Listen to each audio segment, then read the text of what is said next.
Humanité. Le podcast. Pour ce 9e et dernier épisode de la première saison de Humanité, le podcast. Et puisque ce podcast est né pour diffuser la parole qui se libère et qui libère sur les aléas de nos vies, il me semblait essentiel de clôturer cette saison en parlant de la maladie, et notamment du cancer. Nous connaissons tous autour de nous des personnes qui sont ou ont été touchées par cette maladie, et pourtant, je trouve que c'est encore tabou. On n'en parle pas ou peu, hormis un peu plus en octobre dans le cadre de Octobre Rose. Comme si on voulait pas voir en face la maladie, la regarder. Et c'est la même chose pour la mort. Nous vivons notre vie comme si nous étions invincibles, comme si le fait de mourir était une notion plus qu'abstraite, jusqu'à ce qu'un réveil nous rappelle à notre propre impermanence, à notre propre vulnérabilité. Une mort pour une vie, dit un dicton populaire. On pourrait dire la même chose d'une maladie, je trouve. La perte d'un être cher nous rappelle brutalement que nous sommes en vie et qu'un jour aussi, nous allons mourir. La mort d'un amour, d'un travail, d'une vie comme nous l'avions imaginé est aussi une occasion de nouvelle vie. La maladie en est une. Ce foutu crabe, moi, il est entré dans ma toute proche vie avec ma tante d'abord il y a quelques années et qui lui a fait perdre la vie un 9 avril 2021. Sacrée ironie, puisque c'était la plus vivante de toute ma famille et celle avec qui j'avais une connexion particulière et que j'aime à l'infini. Puis, quelques mois après, il y a eu Anaïs, ma meilleure amie, celle avec qui j'ai grandi, celle qui est la mémoire de notre adolescence, de nos 400 coups, de nos premiers amours, de nos premières déceptions et chagrins d'amour si tragiques quand on est jeune, et avec laquelle on s'est vu grandir, devenir femme, tâtonner, prendre confiance, se déployer. Et Dieu merci, elle est toujours là aujourd'hui. Et par ce podcast, c'est encore une preuve que non, Barnabé, tu n'as pas gagné sur elle. Elle est là, tout le monde peut l'entendre, et quelque part, merci, car elle connaît chaque saveur de la vie à présent. Et pour moi, merci pour cette occasion de nous avoir encore plus rapprochés, si c'était possible. Maintenant, quoi qu'il arrive, à elle, à moi, à nous, nous savons notre amour, et ça, c'est un si précieux cadeau. Je vous souhaite vraiment un bon épisode, une belle écoute, et nous, on se retrouve tout le mois de juillet pour des hors-séries spéciaux, et je vous en dis plus bientôt. Bel été à vous! Salut Anaïs. Coucou Mimi, Merci du coup d'avoir accepté de venir sur cet épisode avec grand plaisir. qui va clôturer du coup la saison, la première saison du coup du podcast. Et du coup, le but aujourd'hui, c'est qu'on parle de la maladie et de ton cancer. C'est important, on n'en parle jamais trop. C'est des sujets qu'on a tendance à fuir, donc voilà. Et du coup, pour commencer le podcast, ce que je vais te demander, c'est de te présenter. Simplement, qui es-tu ? Aujourd'hui? Non, avant. Ok. Donc, Anaïs, j'ai découvert mon cancer, j'avais donc 36 ans passés. J'étais en couple avec une petite fille qui allait fêter ses 2 ans à ce moment-là. Et voilà. Ok. Le boulot, Donc, je travaillais et je travaille toujours en banque. c'était quoi ta vie au moment où ton cancer il a été déclenché ? Très speed, toujours dans la course, voilà, quelqu'un d'hyper, j'avais besoin de bouger tout le temps de toute façon, tout le temps speed, tout le temps à courir, voilà, que ça soit au boulot ou dans la vie privée. Et du coup, ta fille qui avait du coup 2 ans. Qui allait sur 2 ans. Officiellement, l'annonce du cancer a eu lieu le jour de ces 2 ans. Donc le 11 octobre 2021. Pour toi, avant ça, la maladie ou le cancer, ça t'évoquait quoi ? Quand on disait cancer, ça te faisait penser à quoi ? Alors, bien évidemment, dès lors qu'on vient à parler de cancer, on pense très souvent à une finalité pas très cool, en fait, la mort. Mais j'associais plus le cancer à des personnes plus âgées, en fait. Voilà, c'est pas quelque chose qui m'avait traversé l'esprit, on va dire, par rapport à mon âge à moi. Enfin, je me sentais pas forcément concernée par le cancer. Et comment du coup, ben, là on va rentrer dans le sujet. Comment tu as découvert que tu avais en fait cette boule? Parce qu'au début on savait pas ce que c'était juste une boule en fait qui était là. Alors en fait c'est simple. Début septembre 2021 pour le coup, je souhaite appeler une copine de boulot. Donc je souhaitais l'appeler pour lui souhaiter son anniversaire. Alors j'avoue, j'ai un doute entre le 3 et le 4 septembre pour le coup. Et je vois au niveau du travail, on a un système un peu comme on va dire les messengers chez nous. Et je vois qu'elle est absente depuis plus de 70 jours. Donc je me dis mais mince alors, comment ça se fait que je ne suis pas au courant? Donc je l'appelle sur son portable privé. Et je lui demande tout simplement si elle m'a pas fait un petit gosse dans le dos en fait. Et là, donc, elle m'annonce que non, qu'elle aurait préféré pour le coup. Et elle m'annonce donc qu'elle a un cancer du sein, tout simplement. Et le réflexe, Donc même âge que toi en plus. même âge que moi, tout à fait, 1 an de moins que moi même. Okay. Voilà, 1 an de moins que moi. Et elle m'invite bien évidemment à me faire une autopalpation, chose que je réalise pour le coup le soir même. Et donc c'est à ce moment-là que je sens cette masse, cette tumeur, bénigne ou maligne, aucune idée à ce moment-là, au niveau de mon sein droit. Voilà. Au moment où tu te fais du coup la palpation et que tu découvres que tu as quelque chose que tu n'avais jamais... J'hallucine. Exactement, j'hallucine. Parce que, en plus, pour le coup, suite à l'appel, j'ai envie de dire, c'est vraiment... voilà, si je ne l'avais pas appelé ce jour-là, bonne question. Est-ce que je me serais intéressée de plus près à mes petits nénés ou pas? Bonne question. Pourtant, c'est quelque chose que j'avais l'habitude de faire. Et voilà, on va dire avant Emma. Alors que qui est ta fille? Qui est ma fille. Ah, oui, tout à fait. Emma, ma petite. et donc voilà, c'est grande surprise en fait. Et on se dit, bon, on verra bien. À ce moment-là, on ne sait pas trop ce que c'est. Donc, on verra bien. Des peurs déjà là? Alors moi, je joue beaucoup la sorcière. Pour le coup, Mimi, tu me connais. Donc, à mon niveau, sale pressentiment. Clairement, à mon niveau, je ne sais pas pourquoi. Peut-être parce qu'on pense toujours au pire aussi. Mais pour ma part, voilà, je me mettais à 98% comme quoi c'était une tumeur maligne. Et du coup, suite à ça, tu as tout de suite été voir ton médecin ou comment ça s'est passé? Alors j'ai de suite contacté ma sage-femme, parce que pour le coup, je n'ai pas de gynécologue, mais la sage-femme fait très bien le travail. Je l'ai contactée pour lui annoncer que j'avais donc senti une masse au niveau du sein droit. Bien évidemment, elle n'a pas pris ça à la légère et je l'ai donc vue 4-5 jours après. Elle a donc pu constater par elle-même de la masse. Elle m'a donc de suite fait une prescription pour que je puisse faire une mammographie et une échographie en urgence. À mon niveau, il était hors de question que je vienne à faire cette mammo et écho ailleurs que chez Feminae. Tout simplement parce que mon amie par qui j'ai découvert ma tumeur avait été consulter, elle, un grand centre de radiographie. Et malheureusement, l'échographe qui l'a reçu n'a pas pris ça forcément très au sérieux, lui a annoncé que c'était donc un simple kyste en fait et qu'il fallait contrôler. Sauf que malheureusement, les mois se sont passés. Au moment où elle a voulu partir contrôler, elle avait donc les ganglions qui avaient été touchés. Alors que si ça avait été vu dès le départ, bien évidemment, la maladie aurait été moins avancée à ce moment-là. Donc j'ai contacté Feminae. Donc Feminae, du coup, qui est un institut à Metz, qui est rattaché à Claude Bernard. Voilà, spécialisé donc pour la femme. Et il s'occupe de tout, en fait, suivi gynécologique, maternité, etc., et cancer pour le coup. Donc je les ai contactés, ils m'ont annoncé un délai de 3 mois pour avoir un rendez-vous. Petite panique quand même pour le coup, parce que 3 mois, ça fait beaucoup.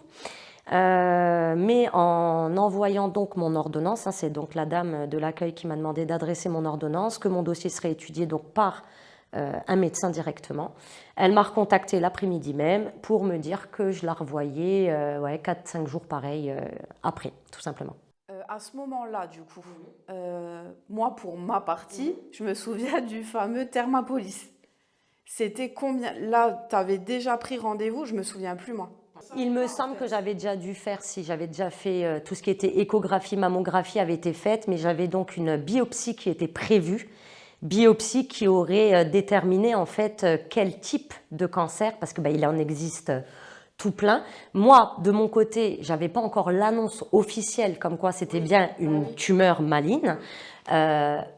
Pour le coup, dans ma tête, ça avançait dans le sens où si tu enchaînes les rendez-vous habituellement, c'est que ça sent pas très bon, tout simplement. Mais oui, j'avais déjà dû avancer. J'avais du moins attendu de voir tous les examens avant de te l'annoncer. Enfin, plus ou moins, il n'y avait pas eu une grosse attente. Mais idem pour ma famille, voilà, Oui, c'est ça, les c'est parents, ce que j'allais te etc. demander. Exactement. J'avais pas voulu ni mes sœurs, ni mes parents, non, ni Mimi, donc ma meilleure amie. Je voulais pas alerter en fait les gens, même si moi je sentais que ça n'irait pas sur le coup. Je voulais pas vous alerter en fait pour un rien tout simplement. Voilà. Donc en fait, au moment où tu l'as annoncé à moi, tes parents, ils étaient, enfin, l'annonce aussi. Ça a été fait quasiment en fait au même, ça a été sur la même période vraiment. À quelques, ouais, ça reste flou aussi dans mon esprit. C'est quand même, il y a eu tellement de choses depuis. On va dire, est-ce qu'il y a du déni derrière? Aucune idée, mais je pense que le cerveau, les choses ont été faites automatiquement en pensant, enfin voilà, moi je sais que mon but c'était pas de me protéger moi parce que de toute façon moi j'étais dedans, donc mon but c'était vraiment de protéger et de pas inquiéter pour un rien en fait les personnes qui sont au plus proches de moi. Voilà. Après, alors ça par contre, je me souviens bien parce que pour le coup, c'est comme si on y était là, la scène. On est du coup au Thermapolis, dans le bassin extérieur du coup, au niveau des jets. Et là, du coup, alors que ça faisait déjà, on était au restaurant avant, on avait déjà passé un petit moment dans le Thermapolis. Là, du coup, tu me dis, mais comme si de rien n'était, comme si tu me disais rien de spécial. Tu me dis, il faudrait que je te dise quelque chose, mais il faut pas que tu t'inquiètes. Bah, ok, et forcément, et comme dit, à l'âge là, en fait, jamais ça te passe en fait par l'esprit. Et là, tu me dis, écoute, et tu me racontes l'histoire du coup de ta copine. Et tu me dis, je me suis palpée du coup le soir et en fait, il y a une grosseur. Et moi, une grosseur, comment ça? Et là, du coup, tu me dis, le rendez-vous avec la sage-femme, que voilà, tu es en train de faire des examens et tout, mais que certainement que ce sera pas grand-chose. Enfin voilà, parce qu'Anaïs, elle est comme ça. Elle veut jamais inquiéter et c'est jamais pas grand-chose en fait. C'est voilà. Donc là, un peu sur le cul, moi de mon côté. Et bien sûr que j'ai eu la trouille, mais du coup, je te l'ai pas montré non plus en mode oui, non mais t'inquiète pas, c'est certainement rien. Et puis, on a continué après notre après-midi tranquillement, quoi.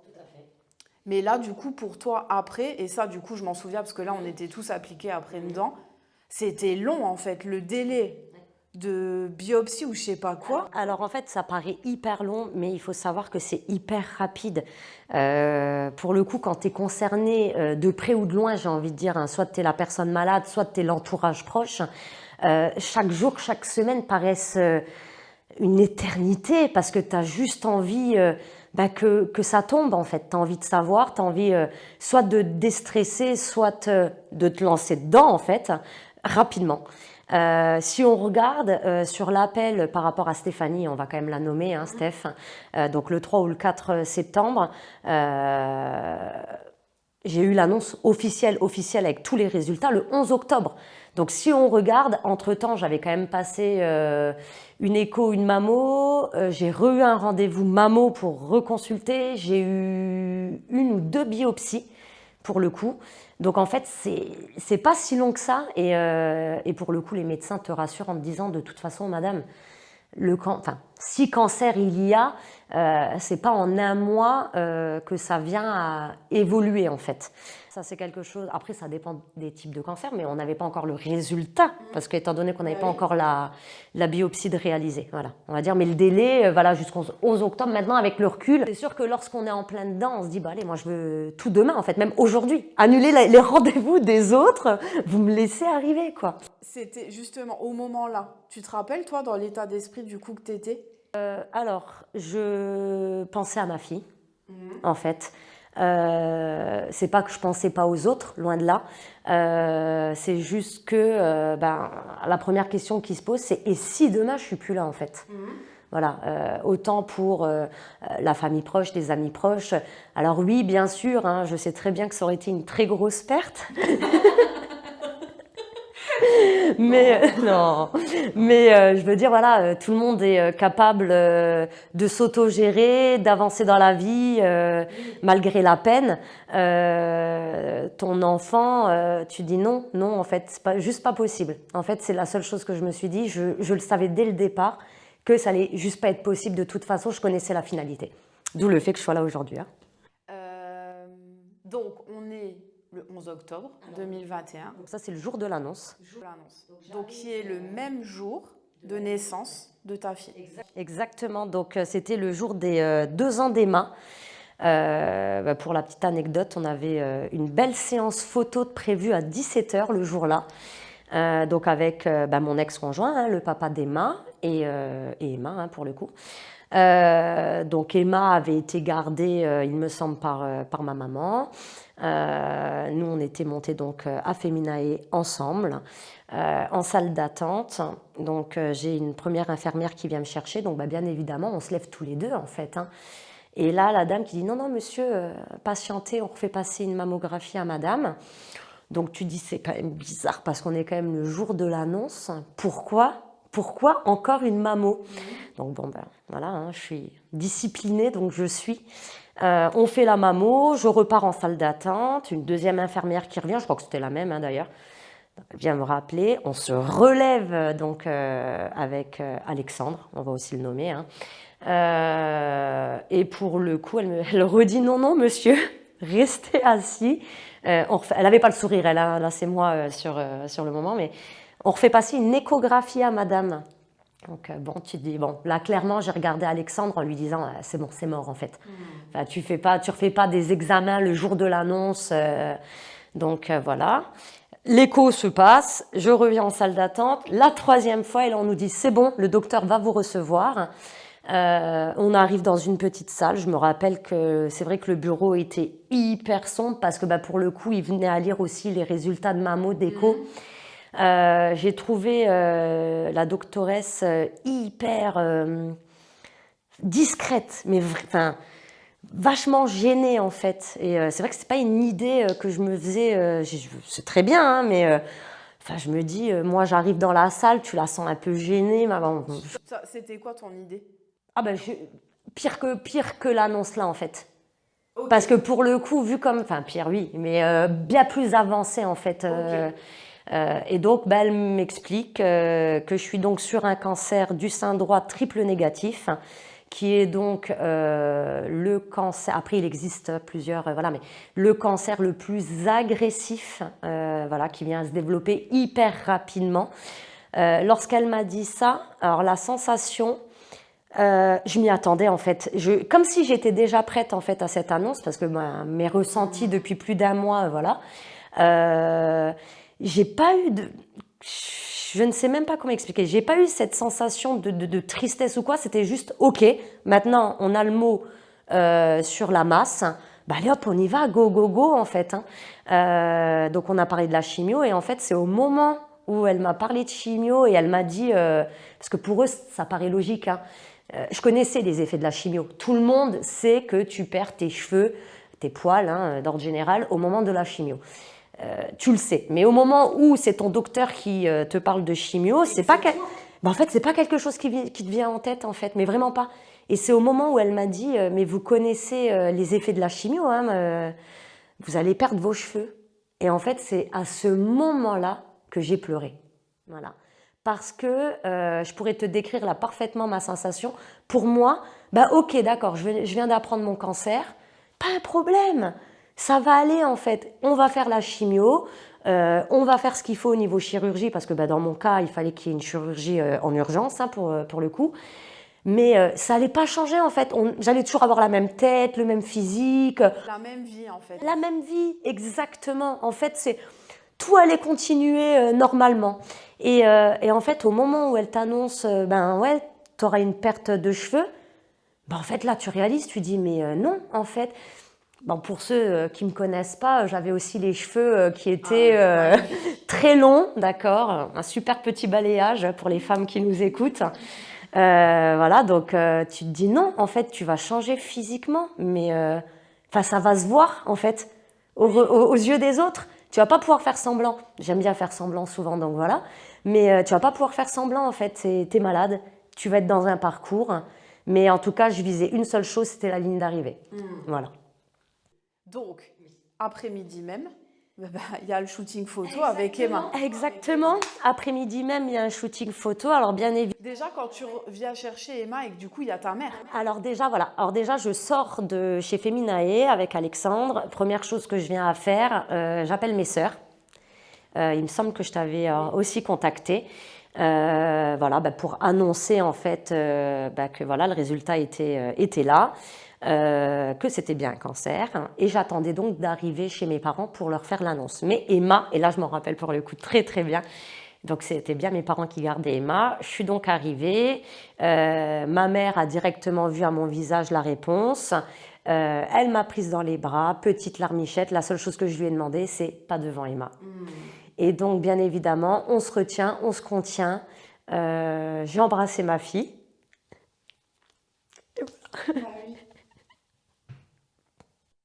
C'est normal, de toute façon, c'était sûr. C'était évident. Mais voilà, c'est une partie maintenant qui est finie et ça, c'est derrière toi. Donc voilà. Et donc l'annonce officielle a été réalisée à l'ensemble de la famille, aux amis proches, et voilà. Et on part pour le parcours, voilà. Alors moi, du coup, qui était l'ami proche qui a reçu du coup ton appel, moi, du coup, ça faisait des semaines. Alors, c'est pas grand-chose avec le recul, mais c'était quand même 3 semaines où l'attente, elle est hyper longue, quoi. T'as que envie aussi d'avoir les résultats et qu'enfin, en fait, on te dise oui, c'est ça ou non, c'est pas ça. C'est un peu comme si nos vies, elles étaient un peu suspendues, en fait, au moment-là. Et moi, en fait, dans la nuit du 1er au 2 octobre, j'avais fait un cauchemar que je ne t'ai jamais raconté, sauf à la fin de ton parcours. En fait, tu as terminé ton parcours et là, je te l'ai dit, parce que là, du coup, je pouvais me libérer aussi de ça, parce que j'arrêtais pas d'y penser. C'est que, du coup, j'ai fait un cauchemar qui m'a réveillée, où j'étais en sueur, ça m'est jamais arrivé comme ça. Et où dans ce cauchemar, en fait, j'étais toute seule, dans une foule avec des gens que je connaissais et d'autres personnes que je connaissais pas. Et en fait, je hurlais et je disais, mais tu m'as laissée toute seule. Et comment je vais faire maintenant ici toute seule? Et je t'en voulais, j'étais en colère en fait contre toi et en fait, t'étais plus là. Donc horrible en fait, ces 10 jours jusqu'à l'annonce de ton cancer, je me suis dit, mais c'est pas possible. Et puis, le couperet est tombé. Et là, je m'en souviendrai aussi parfaitement du coup. Le matin, j'avais pas de rendez-vous. Au moment-là, j'étais revenue vivre chez ma mère après mon Covid long, etc. Et du coup, tu m'appelles. Et en fait, moi, je m'effondre. J'ai passé une matinée complète, du coup, à pleurer. Et parce que moi, j'avais ce rêve, en fait, en tête. Et je me disais, putain, mais non, en fait, pas elle. Et pas à l'âge là. En fait, c'est ça. On se dit, mais ça peut pas arriver à des jeunes, quoi. Donc, j'ai pleuré toute la matinée. J'avais annulé mes rendez-vous, du coup, de l'après-midi, parce que je n'étais absolument pas en état. Et puis, dès le lendemain, la sensation-là, elle était déjà... Enfin, tu vois, le truc de « elle va mourir » était déjà parti. Et maintenant, en mode non, mais on va le défoncer, en fait. Et là, on va y aller. Ce Bernabé, parce que pour info, je lui avais donné un petit nom. On va le défoncer, le Bernabé. Et toi, du coup, tu étais aussi en mode guerrière, mais rapidement. Parce que le samedi ou le dimanche... Tu as fêté les 2 ans, du coup, on a fait une fête. Exactement, en fait, exactement. C'était de toute façon, c'est quelque chose que j'avais prévu en fait pendant que j'étais. Donc les 2 ans d'Emma étaient prévus, hein. Mais à la base, petit comité, voilà. Et en fait, lorsque j'étais en plein examen et tout, alors que ça soit positif ou négatif, hein, je me suis dit mais non, mais on va fêter ces 2 ans dignement. Donc location de salle, j'invite les amis, des collègues, enfin voilà, on donne tout en mode ces 2 ans, on va s'en rappeler en fait. Donc c'était le 17 octobre, hein, c'était le dimanche 17 octobre qui a suivi, en fait c'est le dimanche qui a suivi 17 ou 16, je sais plus, le lundi c'était le 11. Donc Et voilà, pour faire la fête le dimanche. Donc, Moi, je t'avais bouclé les cheveux, je me souviens, parce que c'était le dernier gros événement. voilà, en fait, en mode, on profite des cheveux longs une dernière fois. Donc, Émilie était venue me faire les petites bouclettes, petite maison dans la prairie, voilà. Et voilà, quoi. Ouais. Et du coup, après, tu te souviens quand est-ce que tout a commencé? Alors moi j'ai commencé à avoir pour le coup en premier lieu en fait un chirurgien de Feminae, donc chirurgien gynéco spécialisé en fait en oncologie, parce que il fallait en fait qu'on fasse une mastectomie partielle. Donc là il suffit juste en fait d'ouvrir, de retirer en fait la tumeur. Pour le coup j'ai été opérée le 29 novembre 2021, pareil, je m'en rappelle très bien, déjà de la date, et en plus c'était l'anniversaire de mon ex-beau-père. Donc voilà. Et pour le coup, ils ont donc retiré la tumeur. Il y a donc une biopsie qui est aussi réalisée pour voir si ça pu se propager ou pas. Et oui, malheureusement, heureusement, ça restait local, mais malheureusement, il y avait déjà en fait des cellules qui avaient été se promener en fait au niveau de mon sein droit. Donc, il m'avait directement annoncé que l'urgence c'était donc la chimiothérapie pour pouvoir éradiquer en fait les cellules restantes, mais que dans tous les cas, en fait, je repasserai par la case opération en fin de chimiothérapie. À ce moment-là, on ne savait pas, mastectomie partielle, mastectomie totale, à voir. C'était en fait à voir après la chimio. On n'avait pas encore déterminé l'opération. Moi, là où je me souviens aussi, parce que là, pour le coup, c'était le top départ, le moment où on a été ensemble voir l'infirmière d'annonce. Exactement. Et tout l'oncologue, c'est la première fois qu'on la voyait, du coup, c'était aussi une aventure, ça. Voilà. Mais voilà, du coup, là, tu étais dans quel état d'esprit? Pressée de commencer, pressée de... Vraiment, pressée... Alors, c'est pas que j'avais hâte, bien évidemment, mais pressée en fait de mettre dedans parce que je me disais, plus vite on commence, plus vite on termine. Voilà, j'avais hâte en fait. Donc on avait été voir ensemble, en effet, l'infirmière. Donc on est reçu par une infirmière d'annonce en fait chez Feminae qui t'explique, voilà, tu vas faire de la chimio, quels sont les produits en chimio, quels vont être les effets, parce que y a pas que les poils, les cheveux qui partent en fait. Il y a plein d'effets indésirables derrière. Après ça varie selon les personnes. Voilà, qui m'a donné donc mon planning de chimio. Et ça, pour le coup, pareil, je devais le commencer la veille de Nouvel An. Donc, je devais commencer où je te dis des bêtises. Non, le Noël. Je devais commencer le 23 décembre et en fin de compte, elle a été faite la veille de Noël. Voilà. Donc, pour le coup, je devais commencer ma chimio le 23 décembre 2021. J'avais le droit à un accompagnant pour ma première séance de chimio. Donc, pour un petit peu expliquer aux gens qui connaissent pas, en gros, moi, j'avais donc le droit. Voilà, j'avais gagné 3 grosses séances de chimio espacées de 3 semaines parce que celle-ci était vraiment hard. En fait, c'est vraiment de fond en fait, un traitement de fond, ça t'arrache. Et après, je devais enchaîner donc mes 12 petites, qu'on appelle petites séances. On minimise toujours les choses, c'est très bien. Mais celle-ci, par contre, avait lieu une fois par semaine. Donc moi, mon jour de chimio, c'était le jeudi. Donc tant vous dire que mes semaines, à partir de ce moment-là, n'allaient plus du lundi au dimanche, mais en fait du jeudi au mercredi. Vraiment. Donc je devais commencer ma chimio le 23 décembre. Alexandre, donc papa d'Emma, ex-conjoint, avait le droit de m'accompagner. N'étant pas vacciné, il a dû aller faire un test Covid. Donc il y a été en fait en rentrant du travail. Il était, je me rappelle, il m'a appelé à 18h, allez, moins 5. Pour m'annoncer que malheureusement, il était positif, en fait. Donc, là, tu te retrouves à la maison. Au départ, j'ai cru à une petite blague. Je dis, bon, ça va, il a gardé son humour, en fait. Mais non, en fait, il avait vraiment le Covid. Donc, j'arrivais plus à joindre les services, en fait. Mais vraiment, plus personne. J'avais tenté l'accueil, j'ai même tenté le laboratoire parce que je n'avais aucune idée. Qu'est-ce que je fais, moi? Oui. Est-ce que je viens demain matin, en fait, ou je viens pas? Donc, n'arrivons pas à les joindre le mercredi. On y a été, en fait, avec Alex. Donc, bien évidemment, lui, il s'est mis directement un masque. Moi, j'ai fait un test à ce moment-là, un autotest qui était négatif. Je suis arrivée le matin, donc à Feminae au niveau de l'oncologie.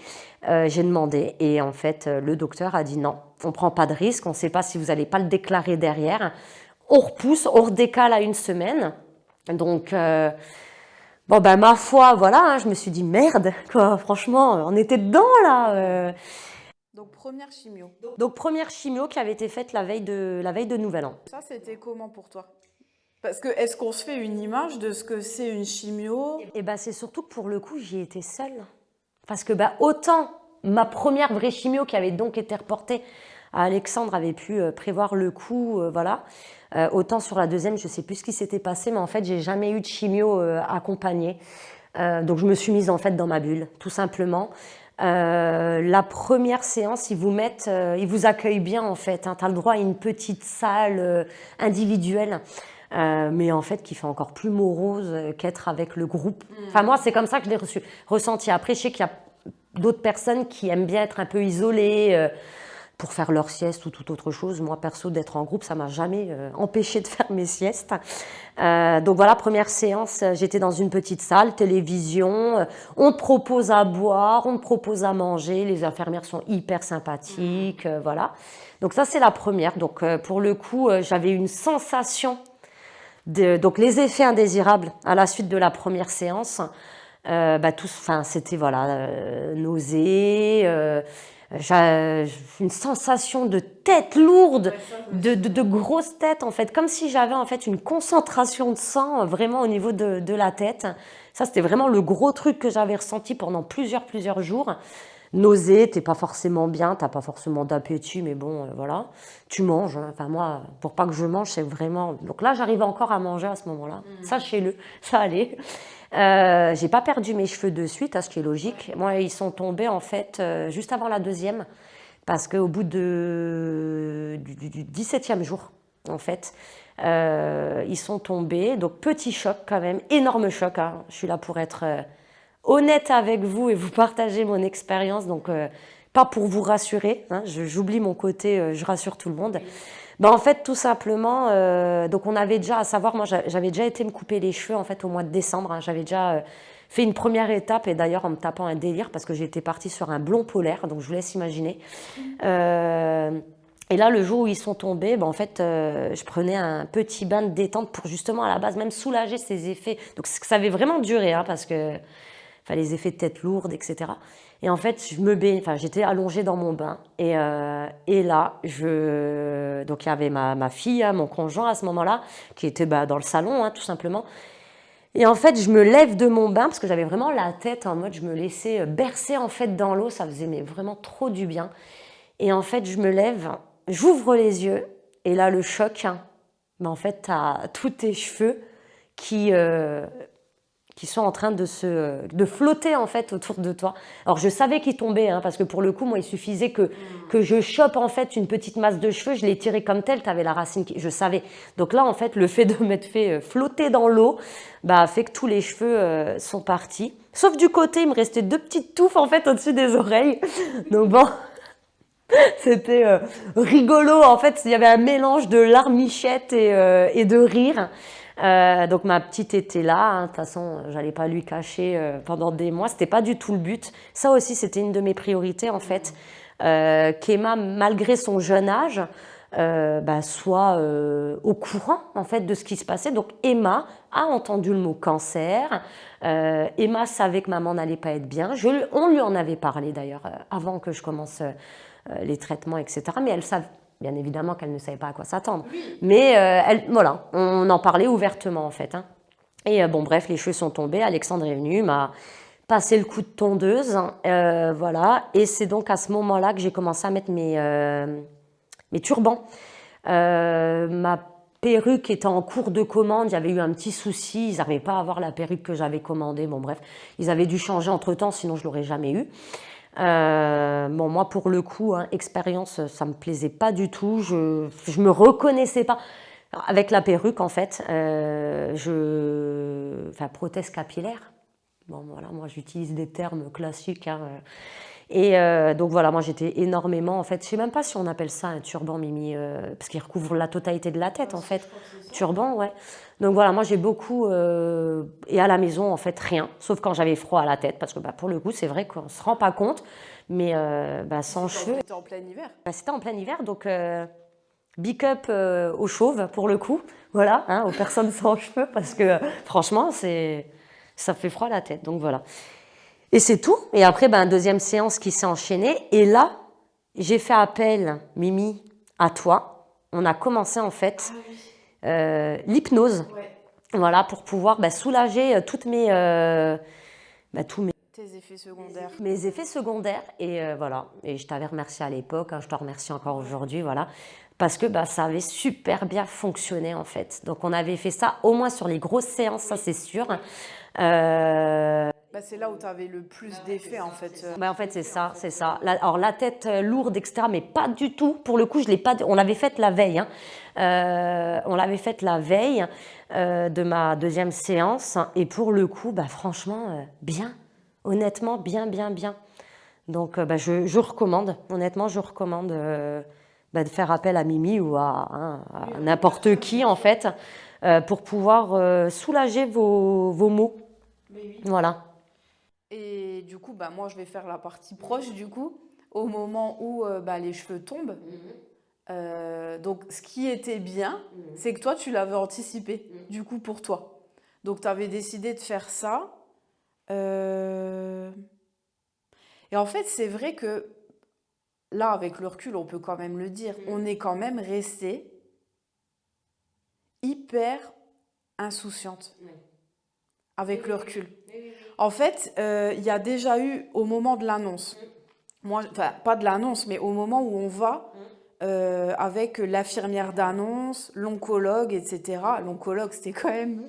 La vilaine, hein, juste comme ça, je donnerai pas de nom, mais moi c'est... C'est son surnom. La vilaine, c'est son surnom. Avec son accent, c'était une horreur en fait. Non mais c'était une horreur, vraiment pour le coup. Heureusement qu'on était là ensemble parce que toute seule face à elle, ça aurait été pas la même chose. Mais en fait, là, même l'infirmière d'annonce, quand elle annonce les symptômes, enfin ce qu'il va y avoir, là pour le coup, même moi je sors de là, moi qui, je faisais toujours rire, j'essayais de te changer des idées. Ouais, sur le coup, je me dis, oh putain, tu vois, là on rentre dans un truc. Là on est dedans quoi. Là on est dedans. Ouais. Et en fait, on a toujours pris ça en mode, mais on en parlait aussi. Et ça, c'était quand même vachement bien. Et ça, c'est un message du coup que moi, je voudrais faire passer aussi, comme toi, de ce qui n'avait pas été le cas avec ma tante, moi, qui avait eu un cancer du péritoine avant, et du coup, qui en était décédée, en fait, la même année, moi, elle est décédée au mois d'avril d'un cancer qui après s'est généralisé.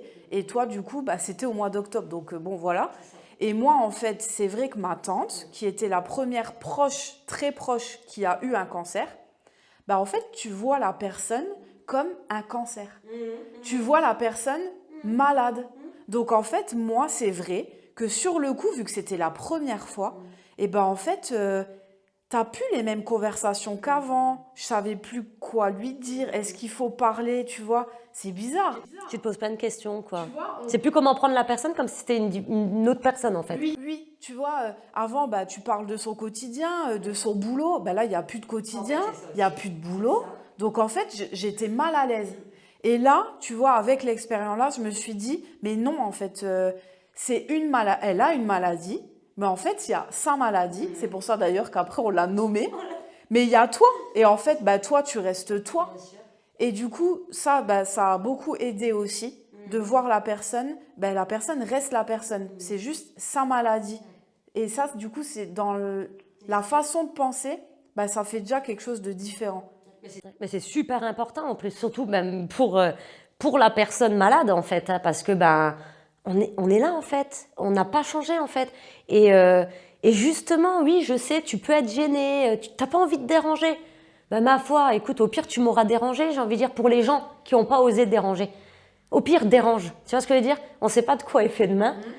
Au pire, dérange. Et tu veux me parler de taf, mais parle-moi de travail, vas-y. À la limite, relance-moi dans le quotidien. Voilà, je veux dire, Tu veux me parler de ta sortie, de ton week-end? Mais oui, mais bien sûr en fait. Parce que t'inquiète pas que je compte bien, une fois le traitement fait, je compte bien en fait moi-même profiter des bons plans. Donc ouais, non, en fait. Après, moi pour le coup, j'ai jamais été dans le sens inverse. J'ai jamais été confrontée à la maladie, voilà, en tant que proche. Donc je ne peux pas savoir comment je viendrai à réagir, hein. Mais je sais que la seule chose que j'ai envie de dire, c'est aux oubliettes en fait la gêne. La personne que vous avez en face de vous, ben, en fait c'est la même personne que vous fréquentez depuis 10, 20, 30, on ne sait pas. Et en fait elle a besoin de vous. Elle a justement besoin de vous. T'as envie d'être là dans ma vie, ben en fait sois là maintenant en fait, vraiment, tu vois. Et pourtant, voilà, Mimi pourra le dire, je suis pas du tout du genre à aller quémander, voilà, à aller quémander la présence ou le soutien d'autrui, pas du tout. Mais en fait, c'est important. Donc, ouais, soyez présents. Parce que là, pour le coup, alors toi, tu as tout eu dans les réactions, mais t'en as eu aussi, du coup, qui t'ont déçu parce qu'en fait, bah, disparition. Alors là, pour le coup, je pense qu'il y a un espace-temps, en fait, là, il y a un trou de verre qui a dû s'ouvrir. Bah oui, parce que ben, tout simplement, enfin moi souvent, hein, j'ai envie de dire, j'ai des amis de très longue date. Ouais, je suis hyper fidèle. Et c'est vrai que, bon, voilà, dans l'ensemble, vraiment, j'ai été, bon, alors, soit pas étonnée, par exemple, pour des personnes comme Mimi ou ma famille, je savais qu'ils ont toujours été là, et ils ont toujours été là encore dans ces moments-là. Alors, pas étonné ne veut pas dire ne pas être content, en fait, hein, voilà. Je fais bien le distinguo entre les deux. Après, j'ai eu aussi de très belles révélations, en fait. Je pense pour le coup, enfin, j'ai toujours adoré mes collègues, hein, mais qui ont été plus que géniaux, mais vraiment, vraiment, vraiment. Voilà, vraiment au top. Donc, pareil, si toutefois on vient à m'écouter, big up. Et voilà, aussi des amis, etc., hein, des voisins, voilà. Et pour le coup, j'ai eu aussi alors, c'était pas une déception, parce que franchement, j'avais pas la tête, en fait, à être déçue de ça. Mais ouais, touchée quand même. Oh bah quand même. Bah avec le recul, alors ça c'est un nice. Sur le coup, rien n'est grave, c'est pas grave. Non, moi je suis pas du tout touchée. Je me souviens de toi. Le sujet revenait quand même régulièrement. Tu comprenais pas trop ce qui était en train de se passer, quoi. En fait, c'est exactement ça. Tu trouves, c'est le bon truc. En fait, en fait, un couple d'amis, hein, pour quand même que vous puissiez comprendre la situation, un couple d'amis, mais proches, on va dire, que ça soit moralement ou physiquement de base, hein, parce qu'on habitait vraiment pas très loin. Un couple d'amis on se connaît depuis, bah écoute, c'est simple, hein, BTS, même lycée en fait, hein. Donc voilà, j'ai 38 ans à aujourd'hui, je vous laisse remonter en arrière. Donc depuis de nombreuses années. Et en fait, je sais pas, ils ont dû être traumatisés par le mot cancer ou par le mot maladie, ou je ne sais pas. Même encore à aujourd'hui, je ne sais pas pour vous dire. En fait, ils n'ont pas été présents. Mais je demande pas aux gens, c'est ce que je dis, mais vraiment et sincèrement, on ne demande pas aux gens d'être là, à venir pleurer sur nous, ou pas du tout. Mais quand même, quand on partage une amitié de 20 ans, j'ai un peu l'espoir à la base que ça soit une vraie amitié. Enfin, demain, moi, tu m'annonces un cancer, surtout vu la distance entre nous, je cours en fait, je vole à toi, tu vois. Et c'est vrai que là, j'ai eu un couple d'amis, voilà, qui a disparu de la circulation, mais vraiment. Donc, les distances ont été prises. Moi, pour le coup, franchement, pas le temps de prendre de vos nouvelles, les gars, vraiment. Pas le temps et pas envie. Pas le temps et pas l'envie, bien sûr. Et le temps est passé. Et là, si on regarde, ça fait plus de 2 ans. Et bien sûr que si on va se croiser, ça va être un ciao. Mais on va dire, j'ai requalifié en fait mes amitiés. En fait, voilà, j'ai requalifié un petit peu les statuts de chacun. Mais c'est tout, hein. Je veux dire, j'en ressors pas appauvri, hein, j'ai envie de dire. Loin de là, justement, en fait, loin de là. C'est là qu'il faut se dire, les personnes qui sont là, dans ces moments-là, en fait, ils seront là demain, tout simplement. Parce que s'ils t'ont pas lâché maintenant, ils te lâcheront pas demain, en fait, tout simplement. Voilà. Et du coup, là, tu en as brièvement parlé, mais c'est vrai qu'on n'en a pas parlé du tout. L'arrêt du boulot. Ton arrêt maladie, exact, du coup. Exact. Ça, c'était comment? Alors, l'arrêt du boulot, c'est un des trucs que je voulais pas du tout. Bah oui. Ça va avec ma vie continue sans changement. C'est ça. Et en fait, j'ai eu l'annonce officielle le 11 et j'étais en fait dans le bureau de mon médecin traitant pour lui annoncer. Lui avait reçu des documents, hein, donc il fallait bien à un moment donné que je daigne aller le voir quand même, hein, parce que le pauvre il aurait rien compris sinon. Et à savoir, pareil, mon médecin traitant, je l'ai depuis que j'ai 15 ans en fait, hein, donc longue relation quoi, de confiance. Et donc j'arrive et je lui annonce voilà cancer triple négatif machin et tout. Et là il me dit bien sûr de suite il me dit Anaïs, stop au niveau du boulot. Et je dis mais comment ça? Il me dit écoute, dans même pas 2 mois en fait tu vas entamer un parcours qui va être chaud. Ne t'attends pas en fait à te reposer après. Donc tu te reposes maintenant. Et clairement j'ai fondu en larmes en fait dans son bureau parce que le fait de me dire j'arrête le boulot, en fait je fais plus partie de la circulation. Mais je vais faire quoi en fait de mes journées? Je suis plus comme toi, je suis plus comme lui, je suis plus voilà, je veux dire en plus en sachant que mes collègues avaient suivi parce que autant mes amis proches, ma famille proche n'avaient pas suivi les examens, autant mes collègues étaient au courant de mes examens. Donc voilà, non en fait arrêter le boulot c'est tu sors du circuit en fait, ça y est, tu sors du circuit. Ouais mais je fais quoi en fait moi pendant ce temps en fait, je fais quoi? Autant vous dire, on va être honnête, hein, bien sûr que sur le coup, ça te donne un coup au moral. Autant, en fait, première semaine passée, tu dis ouais, en fait, parce que tu ressentais pas forcément la fatigue. Je peux aussi, si je peux me permettre, Émilie, je sais pas, mais je m'en suis rappelée vraiment des mois après. À savoir, donc moi, je suis chargée de clientèle et j'avais d'autres missions, en fait, à côté de mon statut de base. On va dire, voilà, je faisais partie... pour prendre des termes faciles, à déléguer du personnel, CE, des choses comme ça. Et en fait, au mois de juillet, donc avant de savoir officiellement ma maladie, je sentais une fatigue mais énorme. Et à la base, moi, je suis quelqu'un, je peux tout porter, il n'y a pas de souci. Mais moi, 10 missions, il ne faut pas que je m'ennuie dans la vie. Moins je m'ennuie, mieux je me porte. Et en fait, là, la fois là, j'avais complètement craqué, quoi, à 2 doigts de quitter ma caisse. J'avais quitté parce que nous, CHSCT, en fait, c'est un peu... voilà, s'il y a des problèmes, des choses comme ça. Et en fait, j'avais tout lâché parce que je pouvais plus, je me sentais plus et je ne savais pas d'où ça venait, étant donné Cette fatigue. exactement. Moi, à la base, voilà, j'aime pas m'ennuyer, j'aime bien avoir plusieurs missions, voilà.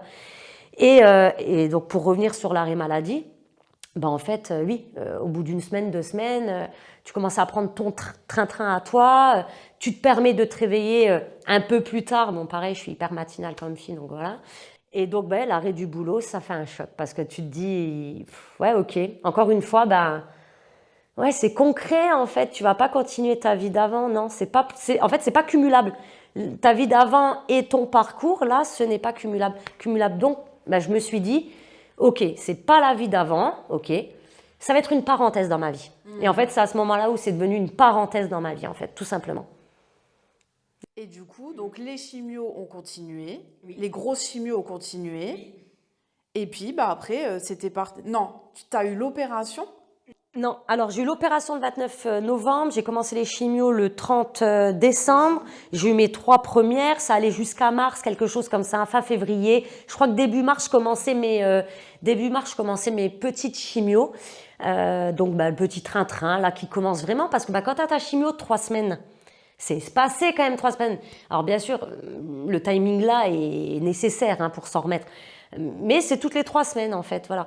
Et au mois de mars, pour ma part, voilà, j'ai commencé à avoir le VSL qui arrivait tous les jeudis à 11h pour me ramener à Claude Bernard, pour le coup, parce que le service de chimio, il est à Claude Bernard. Et donc, tu rentres dans une routine de petites séances chaque semaine.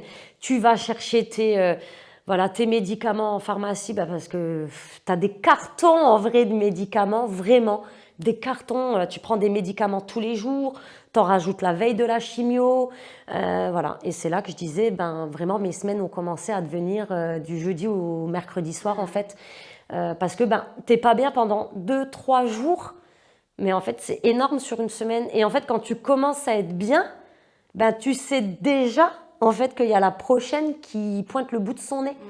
Et là, j'avais pris le planning et en fait, moi, je barrais mes séances de chimio, en fait, en mode, tu les vois diminuer, voilà, quoi, je devais les finir en juin. Donc, t'as que ça en tête, hein. En vrai, t'as que ça en tête. Donc, voilà. Ça, c'était la partie chimio. Est-ce que tu veux que je parle de la piqûre Ah bah la grosse trouille, parce que là on a eu tous très peur. Alors là, par contre, voilà, autant pendant tout mon parcours, à savoir, je me suis jamais vue morte. Voilà, on va utiliser des vrais mots, hein. Dès le départ, étant donné que je disais, ok, je peux connaître la finalité d'un cancer, mais non, pas moi en fait. C'est pas possible vis-à-vis d'Emma, vis-à-vis de mes proches, vis-à-vis de ma vie. Voilà, j'aime ma vie en fait, donc voilà. Autant là, à savoir, ce qui s'est passé, c'est que donc j'étais en petite séance de chimio hein, chaque semaine. Et on fait donc des prises de sang. Ah oui, bah, ça va de pair. Hein. Ça va de pair. Donc en fait, chaque semaine, tu as ta prise de sang à faire. On vérifie tes globules hein, dans l'ensemble, hein, globules blancs, globules rouges, ton calcium, je sais plus, bon bref, hein, toute une liste de choses. Et il s'est avéré que moi j'avais hyper chuté au niveau de l'ensemble des globules blancs, donc à savoir j'ai été sur du 1000, mais l'ensemble en fait, hein, parce qu'il y a plusieurs, vous regarderez lorsque vous aurez une prise de sang sous les yeux, mais il y a plusieurs types en fait de globules blancs. Et moi pour le coup, tout confondu, j'étais à 1000.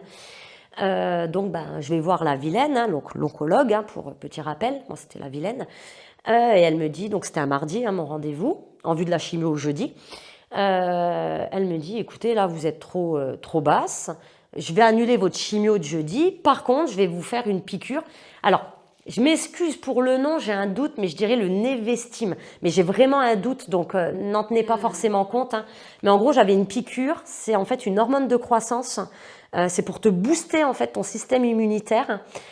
Donc c'est simple, l'infirmière est arrivée le mercredi midi chez moi. C'est une piqûre que tu fais à domicile. Hein.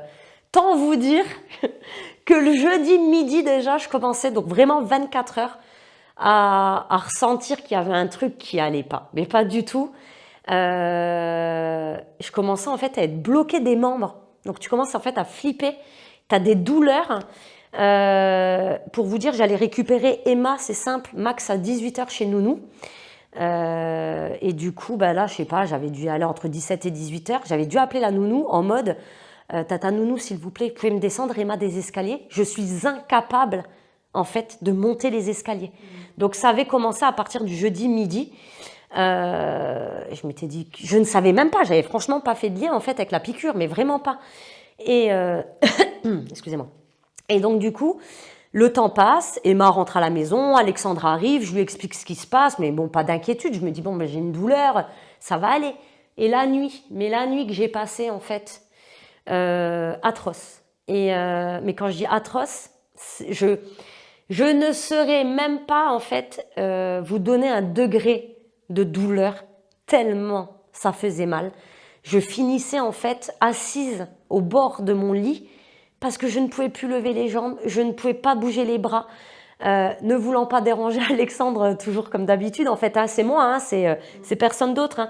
Je restais discrète dans mon coin en mode les larmes coulaient, mais en fait, il n'y avait même plus de son qui sortait de ma bouche tellement c'était une douleur atroce. Donc la nuit se passe, je dors pas. Hein. Le vendredi matin, Alexandre me voit dans cet état-là. Il me dit mais qu'est-ce que tu veux que qu'est-ce qu'on fait en fait? Moi, pas d'inquiétude, ça va avec le personnage. Hein. Pas d'inquiétude. À la limite, ramène-moi juste Emma en fait chez Nounou. Donc Alexandre a géré en fait. Hein, il a quasi zappé, on va dire, la matinée de taf. Un peu normal, hein, bien sûr aussi. Alors, je le dis pour les gens malades. Ne culpabilisez pas, en fait, hein, que les gens prennent du temps pour vous. C'est normal. Votre conjoint, il n'y a rien de plus normal, en fait, qu'il soit présent quand vous en avez besoin. Donc, la culpabilité, c'est bon. Je pense que vous avez donné aussi de votre personne quand il y avait besoin. Donc, on oublie le côté culpabilité. Donc, Alexandre avait géré. Emma, donc Alex m'avait fait couler un bain en mode, tu vas voir, ça va faire du bien et tout. Mais quelle connerie que j'ai pas fait parce qu'en fait, impossible de ressortir du bain. Mais vraiment. Donc, j'avais Emma qui venait me voir. Donc, devant elle, j'étais en mode, ça va ma chérie, ça va bien. Maman, elle fait un peu le bain. Ça devait se lire sur ma tête, en fait, hein, que ça n'allait pas. Et en fait, tant vous dire que là, alors le matin, je réalisais pas encore, je me disais, allez, ça va passer. Allez, ça fait 15 jours, ça va passer, c'est pas grave. Je sais pas d'où ça vient, mais c'est pas grave. Et en fait, mes parents m'avaient appelé le matin il m'avait proposé en fait, donc je leur avais raconté ce qui m'arrivait, en minimisant bien évidemment aussi les faits. Il m'avait dit, écoute Anaïs, ce qu'on fait, on s'occupe d'Emma ce soir en fait. Je lui ai dit, oh, merci, vraiment merci. Je dis, au moins j'aurai plus de temps pour me reposer. En fait, ils allaient aller me la récupérer chez Nounou l'après-midi. Donc en fait, c'était, ok Anaïs, t'as ta journée à la maison. Certes, t'as mal, tu galères, mais c'est pas grave en fait, parce que tu vas rien faire, tu vas rester allongé. Mais rien que le fait d'être allongé ou assis, en fait, chaque chose qui est en contact avec ma peau, mes muscles, j'en ai aucune idée avec quoi, était douloureux. Donc bref, la matinée se passe. Mes parents me rappellent à 3h pour me dire, Anaïs, juste vers 2h, ils m'ont appelé. On ira chercher Emma vers 4h, donc prépare-nous 2-3 affaires pour elle. Et en fait, je fonds en larmes pour leur dire, mais je suis incapable de préparer quoi que ce soit. En fait, mais vraiment, je peux pas bouger. Et mes parents, qui à la base devaient aller au magasin, se faire 2-3 courses avant de récupérer la gosse, m'ont dit, hop, on arrête tout, on arrive de suite, bouge pas. Tant vous dire que non, je comptais pas bouger de toute façon. Donc voilà, ils sont arrivés et en fait, quand ils ont vu ma tête, ils m'ont dit, mais tu plaisantes? On arrête là. Ils ont appelé en fait le SAMU, tout simplement. Chose que moi je voulais pas, quelqu'un l'a fait pour moi. Et encore une fois, ils m'ont encore demandé l'autorisation en plus parce que on me connaît. Mais même moi là, j'ai dit ouais, je peux plus en fait, je peux plus. Et en fait, je suis arrivée à l'hosto et en fait, il s'avérait que j'étais passée de un peu moins de 1000 à 15 000 en fait globules. Et que pour moi, alors moi je reste persuadée que c'est ça. L'oncologue au bout d'un mois a daigné dire ok oui c'est possible que ça soit ça. Tu vois, en fait elle avait peur que je la pointe du doigt mais pas du tout. Et donc bien évidemment j'ai fini hospitalisée, hein. Je veux dire il n'y avait pas de secret. J'étais sous morphine en fait le premier jour. Et même sous morphine en fait, parce que tu sais ils te font une dose de morphine mais ils te la mettent au fur et à mesure en fait, pas au compte-gouttes, hein. Ils me l'ont fait en 2 prises je crois. Mais en fait, c'était même pas suffisant, tellement là, je m'en rappelle vraiment, c'est atroce. Et là, juste pour vous parler de mon état d'esprit, autant depuis le départ, vous savez, le mot mort, le mot tout va bien aller, tranquille, la petite parenthèse dans ta vie, en fait, plus du tout. Là, j'ai flippé. Et je crois que c'est vraiment peut-être une des rares fois vraiment où j'ai flippé comme ça. En me disant en fait en fait Anaïs alors soit tu finis handicapée parce que moi j'avais mal de partout donc je me disais dans le meilleur des cas entre guillemets t'es encore là mais avec des douleurs persistantes ou aucune idée voilà, ou alors vraiment en fait Anaïs c'est la fin, tu pars vraiment. Mon conjoint qui m'avait fait la petite remarque sur t'avais vraiment un sale teint. Donc pareil les gars, attention en fait à... Je sais très bien, je sais très bien que c'était pas quelque chose qui était fait pour me faire peur, pas du tout. Lui-même en fait a eu peur. Il avait certainement besoin de retranscrire en fait sa crainte en m'en parlant. Sauf qu'en fait j'avais déjà ma propre crainte et mes douleurs et tout ce que vous voulez. Donc là honnêtement j'ai flippé, vraiment. Parce que tu te dis merde quoi en fait. Et voilà. Et donc, du coup, j'ai fini hospitalisée pendant 1 semaine. Tout simplement. Voilà. Et je suis revenue à la maison, mais ça n'allait pas. Donc, j'ai dû repartir. Ils m'ont redonné des cachets un peu plus forts pour la fin. Je parle, donc, ça faisait déjà une dizaine de jours qui s'étaient écoulés.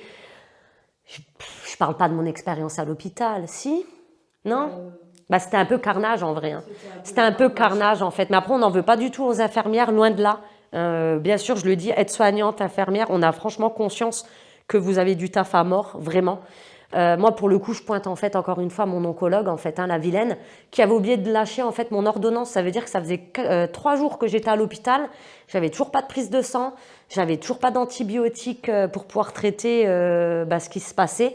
Et après, en effet, on avait bien vu que j'avais une inflammation bien présente, que tout avait explosé en fait à l'intérieur de mon corps, tout simplement. Mais c'est vrai que c'était voilà. Après j'avais une petite dame aussi à côté de moi. Bon bref, c'est pas le sujet du moment, mais c'était le contexte à l'hôpital qui était difficile d'attendre. T'attends, mais t'as pas ton traitement en fait, donc t'as mal, t'attends. Alors on te met des antidouleurs, c'est bien, mais ça résout pas le problème. Donc dans ta tête, t'es en mode, mais encore une fois, on est en train de perdre du temps les gars. En fait, moi j'ai une gamine à la maison, j'ai juste envie de rentrer chez moi en fait, mais vraiment, ouais. J'étais en mode, mais c'est trop long, qu'est-ce qu'ils attendent? Et t'étais venu me voir et Émilie avait été voir du coup les infirmières et tout pour booster, je sais pas si tu te rappelles. Moi, là, le moment où tu étais hospitalisée, là, pour le coup, moi qui ramenais toujours de la bonne humeur, tu vois, qui faisait changer les esprits, là, en fait, moi, j'étais dans colère. Parce que je voyais ta tête, qui était vraiment pas jolie du tout. Je voyais tes douleurs sur ton visage, que même si tu disais rien, parce que on te connaît, mais il y avait ta tête qui parlait pour toi. Et je voyais les infirmières. Alors, là, pareil, j'ai rien contre les infirmières, aides-soignantes et tout. Mais au moment-là, Anaïs, elle était dans sa peur. Mais en fait, nous, les proches, on était aussi dans nos peurs. Et de se dire, putain, mais non, quoi. Qu'est-ce qui est en train de se passer? Et là, colère. Bougez-vous le cul, clairement. Et du coup, moi, je venais te voir un jour sur deux pour laisser après ta famille aussi venir te voir et tout. Et en fait, dès que j'étais là, mais dès que je pouvais aller les voir, j'allais les voir, en fait, en disant, mais... Donc non, c'était assez chiant quand même la période. C'était lourd en fait. C'était lourd parce que t'attends après quelque chose, tu sais pas après quoi t'attends en fait, mais t'attends. Et voilà, et tu vois le temps passer, tu sais pas où tu vas en fait. Mais même eux ne savaient pas concrètement où ils allaient en fait. Mais c'est ça qui était chiant parce qu'en fait t'as pas de réponse. En fait c'est ça. T'es hospitalisé mais t'as pas de réponse. Donc c'est ça en fait qui était le plus long. C'était la période où petit flip on va dire. Et bref, on va dire, je sors de l'hôpital, etc. Les douleurs sont toujours là, mais trop bizarre en fait. Vraiment comme si j'avais une petite bête en moi qui clac clac, elle monte et en fait tous les jours elle change d'endroit. Mais vraiment, je sais, on pourrait dire peut-être, j'en ai aucune idée, mais qu'il y a un aspect psychologique derrière tout ça. J'en ai aucune idée, je peux pas le confirmer ou pas. En tout cas, les douleurs, moi je les sentais. Donc voilà. Et en fait, j'ai eu la chance pour le coup de voir un magnétiseur qui m'avait été conseillé par Laure pour le coup. Un super magnétiseur vraiment dans le secteur Hayange. Si toutefois ça intéresse des gens, je pourrais laisser le contact à Émilie aussi. Et en fait, Gérard, je vais le nommer parce que ça a été un homme vraiment juste incroyable. En fait, moi je l'ai donc vu le mercredi soir. Donc ça faisait déjà 2 semaines que les douleurs avaient commencé, bon bref. Je l'ai vu le mercredi, même plus, parce que j'avais déjà fini 10 jours à l'hôpital, donc ouais, 3 semaines. Je vais le voir, moi c'était au niveau des hanches la fois là, et le lendemain matin, je vous passe tous les tapes du machin, mais le lendemain matin, je me lève plus de douleur. Oh, je me dis, c'est pas possible. Enfin franchement, je voulais pas y croire, je dis, t'emballe pas, attends le surlendemain quand même, peut-être que là, voilà. Surlendemain, rien du tout. Donc je lui ai fait un message pour le remercier. Et depuis, je lui envoie plein de monde, clairement. Et ça... Parce que ça, par rapport à ça, en fait, là, on peut le dire aussi. En fait, tout ça, t'étais pas très ouverte. En fait, toi, tu vivais ta vie en mode... Oui, je prends les choses comme elles viennent. La vie, c'est la vie. De toute façon, du concret aussi, des choses. Voilà. Moi, j'aime bien voir les choses, toucher les choses. Et là, autant tu vois par l'hypnose, qu'en fait, où tu voyais que ça fonctionnait bien sur toi. Et là, du coup, le magnétisme avec Gérard, quelque part, ça t'a ouvert aussi, tu vois. Ah, tout à fait. Ah, mais c'est clair, en fait, bien sûr. Ça m'a montré, en fait, qu'il y avait aussi une médecine alternative, en fait. Et où tu n'avais pas besoin de... En fait, je pense que sur cette période-là, j'étais ouverte à tout, dans le sens où déjà, je saturais, tu avais des cachets, qu'est-ce que tu veux faire d'autre sur des effets indésirables par rapport à toi. Il y a aussi le fait, on ne va pas se le cacher, que ça soit toi, au départ, qui me faisait l'hypnose. Voilà, je veux dire, je me sentais aussi en confiance, etc. Et j'ai adoré, et pour le coup, ça m'a aidé, donc voilà. Et le magnétisme, en fait, de toute façon, mes douleurs passaient pas. Je me rappelle très bien, c'est l'acupuncture, je crois, les petites en cachet que tu dois prendre, le truc hyper amer. Je devais prendre ça 2-3 fois par jour, en fait, atroce. Donc, en fait, tu es ouvert à tout. Tu te dis, de toute façon, pire que ça, j'aurais pas. Oui. Donc, je tente et je me ferai mon idée. Tant vous dire, en fait, que je crois que Gérard, j'ai dû le revoir 2-3 fois encore derrière. Donc, pas par rapport à ça, à d'autres choses. Mais ouais, j'ai pris confiance aussi confiance et conscience de cette médecine alternative, tout simplement. Donc, et qu'il existait finalement d'autres choses, peut-être moins palpables. Palpables, ouais. Mais qui étaient là. Et qui fonctionnent certainement aussi selon les gens, mais qui peuvent fonctionner en fait, en tout cas. Donc, tant qu'à faire, tenter quoi. Ouais. Donc là, les traitements avancent. On est sur avril, donc je sais pour le coup 3 semaines de chimio avec tout ça. Donc, il y a de la tristesse par contre là, parce qu'on se dit... 3 semaines, mais je devais finir ma chimio à telle date. Et ça remettait en cause aussi l'opération. parce qu'en effet, on avait déjà une date d'opération pour juillet, sans savoir encore ce qui allait être fait. Ah ben si, c'est simple. Autant pour moi. Lorsque j'étais hospitalisée pour les douleurs, blablabla, j'avais rendez-vous avec le docteur sur Feminae. Donc bon, voilà, l'hôpital est collé en fait à Feminae. Donc j'avais maintenu ce rendez-vous pour aller le voir. Il était hyper étonné de me voir arriver avec ma petite lapotence, ouais, votre petite vieille. Et donc en fait, c'est à ce moment-là, et si, Mimi, il faut que j'en parle. Je suis désolée, mais parce que c'est un truc important. En fait, à savoir, au moment où j'étais hospitalisée, quelques jours après, voire même une semaine après, j'avais donc rendez-vous avec mon chirurgien qui s'occupait donc de voir ce qu'on allait faire au niveau de ma poitrine. Pour le moment, à savoir, j'avais donc ma poitrine normale, comme vous avez l'habitude de voir des nénés, tout simplement. La tumeur avait été retirée, j'étais en cours de chimio, bon bref. Et en fait, quand je suis arrivée à l'hôpital, c'est ça que c'est hyper important aussi. Moi, il faut savoir que je crois énormément en fait au signe du destin. C'est voilà. Donc je suis arrivée, j'étais à Briey donc le vendredi, le samedi, on sourit parce que voilà, Émilie ça lui revient. Voilà. Et le samedi en fait, donc je suis transférée en SAMU donc à Claude Bernard parce que c'est mon service oncologique qui s'occupait de moi. Et en fait, j'ai une infirmière qui arrive, qui vient me voir et qui me dit, écoutez, Anaïs, j'ai une dame dans le même cas que vous, donc un cancer. Qui va vraiment pas bien. Certes, vous êtes dans une chambre seule à la base, mais à savoir que c'était une chambre double de base qui m'avait privatisée parce qu'Anaïs est arrivée. Et en fait, elle me dit, il me reste en fait une autre chambre double, mais l'autre dame, en fait, elle a de la fièvre. On n'ose pas la mettre avec. Est-ce que vous... Bien sûr que j'accepte, mais la question ne se pose même pas. Et en fait, c'est à ce moment-là qu'il y a donc cette petite dame qui est arrivée, à savoir, elle avait une 60aine d'années. Donc pendant 2-3 jours, on n'a pas du tout pu parler avec cette dame parce qu'elle était vraiment dans un état pas possible. Honnêtement, j'ai une énorme pensée pour elle parce que je ne sais pas du tout à aujourd'hui en fait ce qu'elle est devenue. J'ai demandé à l'hôpital, mais secret professionnel, vraiment, ce que je comprends, voilà, mais bon, bref. Et en fait, on a commencé à pouvoir parler avec cette dame, je crois, au bout de 4 jours, un truc comme ça. Et cette dame me raconte donc, la veille ou la surveille de mon rendez-vous en fait avec mon chir, c'est clair. Et en fait, cette dame me raconte qu'elle a 60 ans, que 20 ans plus tôt, elle a eu un cancer du sein en fait. Donc bien évidemment que moi je m'y retrouve en fait dans ce qu'elle me dit.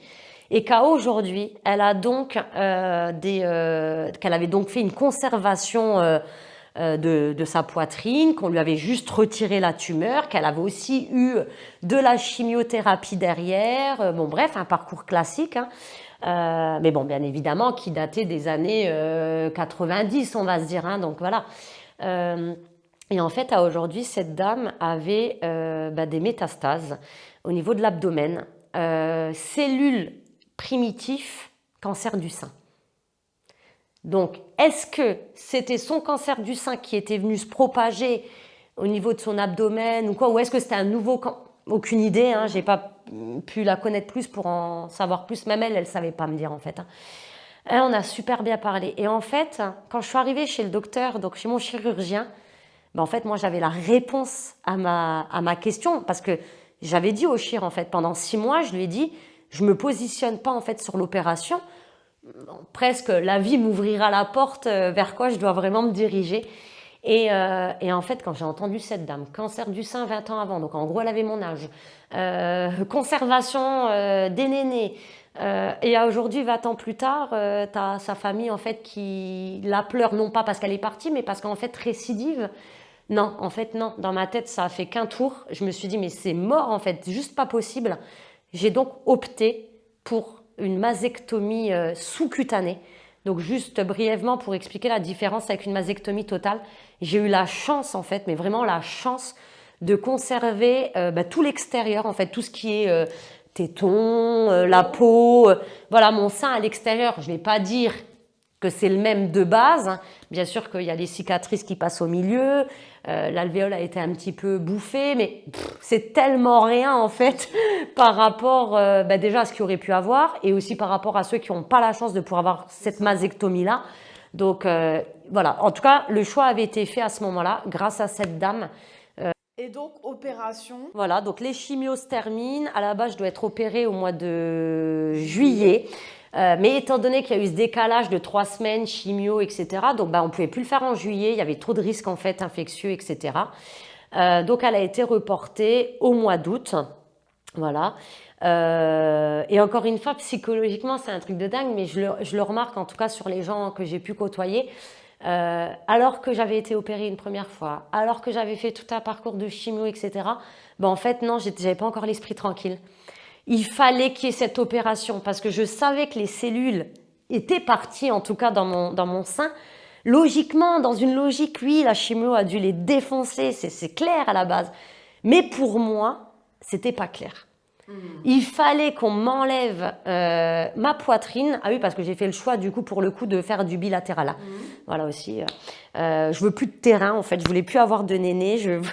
Moi, il y a plus de cancer du sein. Et donc l'opération est arrivée. J'ai donc été opérée en août. Pareil, j'ai eu la chance de pouvoir avoir une reconstruction mammaire en fait immédiatement. Donc pour le coup, je suis ressortie, on va dire, du bloc opératoire avec des prothèses. T'avais 2 chirurgiens en fait le jour-là. Ouais, exactement. J'ai eu donc un chirurgien déconstructeur. Voilà, c'était donc mon chirurgien de base qui m'avait déjà opéré en novembre. Et j'ai eu le chirurgien reconstructeur, en fait, qui est un chirurgien esthétique, mais reconstructeur aussi. Voilà, ils ont fait un beau boulot. Donc bref, voilà, l'opération a lieu. Je ressors donc du bloc opératoire avec donc des prothèses expansives. En gros, on me gonflait toutes les semaines, voire toutes les 2 semaines, selon comment la peau venait à réagir, pour gonfler en fait au fur et à mesure la poitrine et atteindre, on va dire, une taille semblable à ce que je pouvais avoir d'avant, voire un peu plus, hein, si on peut gratter, mesdames. Ne nous gênons pas. C'est le petit côté positif. Et voilà, et en fait, tout simplement, j'ai eu ça jusqu'à janvier, en fait, on gonflait. Et en février, pour le coup, dernière opération, en fait, qui venait à signer vrai. Alors, à savoir aussi, c'est important, j'oublie, hein, je parle beaucoup, mais j'oublie plein de choses. J'ai eu besoin de la kiné, en fait, suite à l'opération du mois d'août. Parce que vraiment plus moyen de lever les bras. À savoir aussi, chose que j'ai oublié de préciser à ceux qui nous écoutent, mes ganglions n'avaient pas été touchés, moi. Donc, je n'ai pas eu de chaînes ganglionnaires qui ont été retirées. J'ai juste eu les ganglions, en fait, sentinelles. Donc, en fait, c'est les 3 premiers ganglions à droite et les 3 premiers à gauche. C'est juste pour vérifier, en fait, s'il y a des cellules cancéreuses ou pas dedans.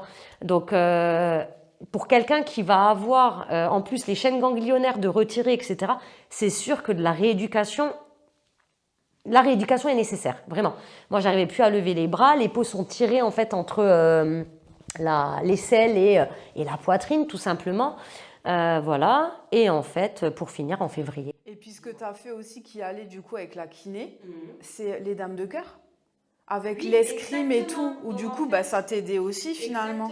Exactement. Alors ça, c'était suite en effet à l'opération donc du mois d'août. Je me suis inscrite à l'association Les Dames de Cœur qui sont donc présentes pour les personnes malades en fait. Et j'ai pu bénéficier donc d'escrime adapté en fait, de cours d'escrime adapté. Donc c'est chouette. Moi je travaillais à droite à ce moment-là, mais il y avait d'autres personnes pour le coup qui venaient à bosser à gauche. Moi à savoir, j'avais aussi participé, parce que j'aime bien être partout, je le disais tout à l'heure, à un programme Riposte. Riposte en fait avec le CHU de Nancy. Donc tu faisais une étude en fait. En fait je faisais une étude, ouais, je faisais partie. Non mais ça va bien avec toi. Très bien en fait, encore une fois avec le personnage. Donc j'ai participé en fait pendant tout mon parcours à une étude sur les malades, l'association du sport. Et d'où aussi, donc, c'était le programme Riposte qui était en lien avec les Dames de Cœur sur Thionville. Voilà, tout simplement. Et qui étudiait en fait l'activité physique adaptée sur les personnes atteintes d'un cancer du coup. Exactement, pour voir en fait ce que ça pouvait donner au niveau de la rééducation, si on avait, que ça soit sur l'humeur, que ça soit sur le physique, surtout en fait sur votre quotidien. Donc voilà. Donc il y avait ça, plus du coup ta kiné. Donc tu étais quand même bien équipée. Oui. Alors la kiné, j'étais quand même à 3 séances semaine, hein, pendant D'accord. facile jusqu'à décembre en fait. Hein. Donc en fait, elle a travaillé tout ce qui était parce que j'ai eu une adhérence en fait sur la prothèse provisoire. Il y avait une adhérence qui était venue se créer. Donc voilà, j'avais le sein gauche qui avait gonflé, pas du tout agréable. Ça t'empêche vraiment dans les mouvements. Et bon voilà, donc on a bossé 3 fois par semaine. Après, elle a bossé la cicatrice également. Et pour finir, hein, ça c'est le petit truc, elle a aussi bossé mes cuisses. Non mais ça peut paraître bizarre, mais c'était en vue, donc ça elle l'a fait que sur 2 séances, c'était en vue de la chirurgie reconstructrice, définitive en fait, parce que pour le coup j'ai eu donc les prothèses qui ont été mises, hein, définitives, et on est venu me recueillir un peu de gras, on va dire, au niveau des cuisses, pour protéger en fait la prothèse et avoir un effet un peu plus naturel au niveau de la peau. Parce que il faut pas oublier que nous, pour le coup, on n'a plus de glande mammaire, on n'a plus rien, on a la peau, quelques millimètres peut-être de gras en dessous, mais vraiment ça se compte en millimètres pour le coup. Hein. Et donc voilà, donc elle avait aussi bossé, mais légèrement voilà, sur ça. Mais la kiné, hyper utile. Sans elle, ça aurait été honnêtement hyper compliqué. Et les 3 séances par semaine, ça peut paraître énorme, mais en fait pareil, hyper utile. Donc voilà. Et à contrario, en février, j'ai été opérée, on m'a remis mes prothèses. Bon. Donc fin de parcours en fait, ça signait ta fin de parcours en fait. Le 16 février, voilà, le 16 février 2023, fin de parcours. Et là, j'ai pas eu besoin de kiné. Et donc voilà, fin de parcours. Les contrôles sont faits, les IRM tous les 6 mois, les scanners, le contrôle pelvien également. Voilà, tout ce qui va bien ensemble. Est-ce que là du coup sur la fin de ton parcours, là on a été assez vite, mais bon en même temps on va pas résumer toutes les chimios de ce qu'il y a à dire. Mais de ce moment où tu as été du coup à l'hôpital l'année dernière et où là tu as eu peur, Avril, ouais. en fait cette peur elle est restée. Non, elle est restée parce que tu avais fait un testament. Exact. Alors, je l'ai fait pour le coup avant mon opération en fait, exactement. Donc, chose aussi importante, à savoir, d'avec mon conjoint, nous étions que pacsés. Alors, je suis mal placée là, ne me pointez pas du doigt, parce qu'à la base, par mon métier, j'aurais dû prévoir les choses, mais bon, voilà, des fois, on se dit, mais non. Bon, bref, tout ça pour dire que j'avais donc rédigé en fait un testament entre moi et moi-même. En fait, vous n'avez pas d'obligation en fait de le faire devant témoin, etc. Hein. Bref, je vous laisse vous renseigner auprès d'un notaire pour ça. Mais oui, en effet, j'ai voulu protéger mon conjoint parce que sinon, en effet, Emma était héritière en fait à 100% de mon patrimoine. Donc pour le coup, j'avais rédigé un testament pour pouvoir protéger Alexandre sans démunir non plus totalement Emma à ce moment-là. Mais oui, c'est quelque chose en fait qui m'avait vraiment, je sais pas pourquoi, mais pareil, mauvaise sensation. Donc j'ai voulu acter ça. J'avais aussi réalisé en fait une lettre. J'avais écrite en fait une lettre à Emma qu'elle aurait dû ouvrir en fait à son 15e anniversaire.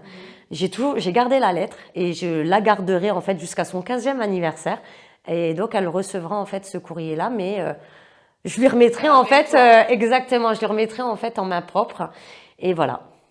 Et moi, du coup, je me souviens du moment-là, parce que moi, du coup, même si à l'intérieur, je pouvais y penser et de me dire, mais comment ça va être en fait, mais quand toi, tu m'en as parlé, écoute, voilà, j'ai fait ça et tout. Au début, je voulais pas en parler dans la conversation. J'étais là, non, mais non, tu vas pas mourir, c'est n'importe quoi. Et en fait, j'ai senti que toi, tu avais besoin en fait de le dire. Il y a quelque chose qui existe en fait, j'ai fait quelque chose et c'était important pour toi. Et là, du coup, je me suis dit, oui, ok, si elle, ça la rassure, du coup, moi, je vais écouter et du coup, voilà, elle va me dire en fait ce qu'elle veut.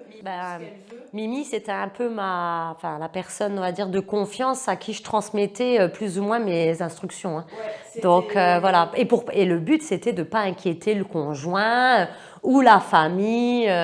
Donc ça. Voilà, hein, c'est... Mimi avait les épaules assez larges pour entendre du coup tout. Donc voilà, donc après, voilà, moi il y avait l'autre côté aussi où devant toi c'était oui, t'inquiète, ça c'était volonté et puis on respectera tout. Et puis moi du coup, il fallait me gérer moi du coup toute seule derrière en mode, j'espère que ça va bien se passer quoi. Et, et du coup, tout ça c'est fini. Ta fin de parcours, ton, ton état d'esprit c'était quoi? Alors déjà, il faut comprendre un peu aussi le contexte. Je me suis séparée entre, on va dire, voilà, je me suis séparée fin d'année 2022. L'état d'esprit, alors la personne que je suis toujours la même personne, d'accord? Ça c'est, voilà, on va dire les bases sont là. Mais j'ai toujours eu une joie de vivre, hein. Je pense que Mimi peut vous le, voilà, peut vous l'affirmer. Je suis quelqu'un de solaire, etc. Mais de là à l'être, j'avais envie en fait de le ressentir. Ce besoin en fait de vivre, vous voyez que ça, vivre le bonheur, vivre le malheur, peu importe. Ce qui te permet de te sentir vivant en fait, c'est bon à prendre. Et j'ai donc fait le choix de me séparer, hein, d'accord, avec tout ce que ça vient à engendrer derrière. Voilà. Mais en tout cas, c'est...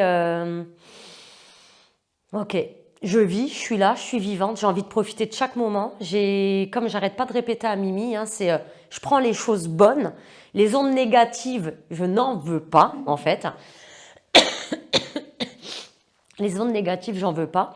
Mais en tout cas, il y a aussi une chose, on se le dit tous, vraiment. Je crois qu'on se le dit tous. On a tous la notion de qu'est-ce que c'est la vie. On se le dit, bien sûr, oui, je sais que ces moments-là sont rares, oui, j'ai conscience. En fait, non, vraiment, vraiment, vraiment, vraiment. On n'a pas conscience. La maladie, je ne vais pas lui dire merci entièrement, mais je vais quand même la remercier. Parce que, pour le coup, le fait de l'avoir eu jeune, elle m'a juste permis de valider vraiment, oui, la vie en fait c'est précieux et il faut vraiment la vivre intensément. Vous avez envie de faire ça, faites-le. Il y a quelque chose qui vous dérange dans votre quotidien, faites ce qu'il faut faire en fait pour régler tout ça, quoi.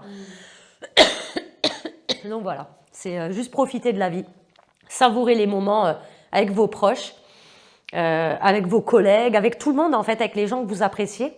Vous savez où vous êtes aujourd'hui. Personne ne peut vous garantir où vous serez ce soir, mais vraiment personne. Et là, je parle de maladie ou toute autre chose. Voilà, ça fait résonance un peu avec le podcast mine de rien d'Émilie ou de ce que tu avais partagé. Bon bref, avec la vie en fait, ça vient, ça. Et donc savourer, profiter et voilà. Et surtout une chose. N'oubliez pas de dire aux gens que vous aimez, que vous les aimez. Vraiment. Hyper important. Donc voilà. Moi, c'est mon... Qu'est-ce que toi, ça t'a appris, mais sur toi? Ouais, me pose une colle. Alors, si, oui. En fait, que je suis quelqu'un d'hyper forte. Je suis quelqu'un d'hyper forte. Et en fait, rien n'est... J'ai eu énormément de choses, des fois, bien sûr. Des fois, on ne choisit pas, en fait. Selon la maladie ou quoi, on ne choisit pas sa finalité, hein, bien sûr. Mais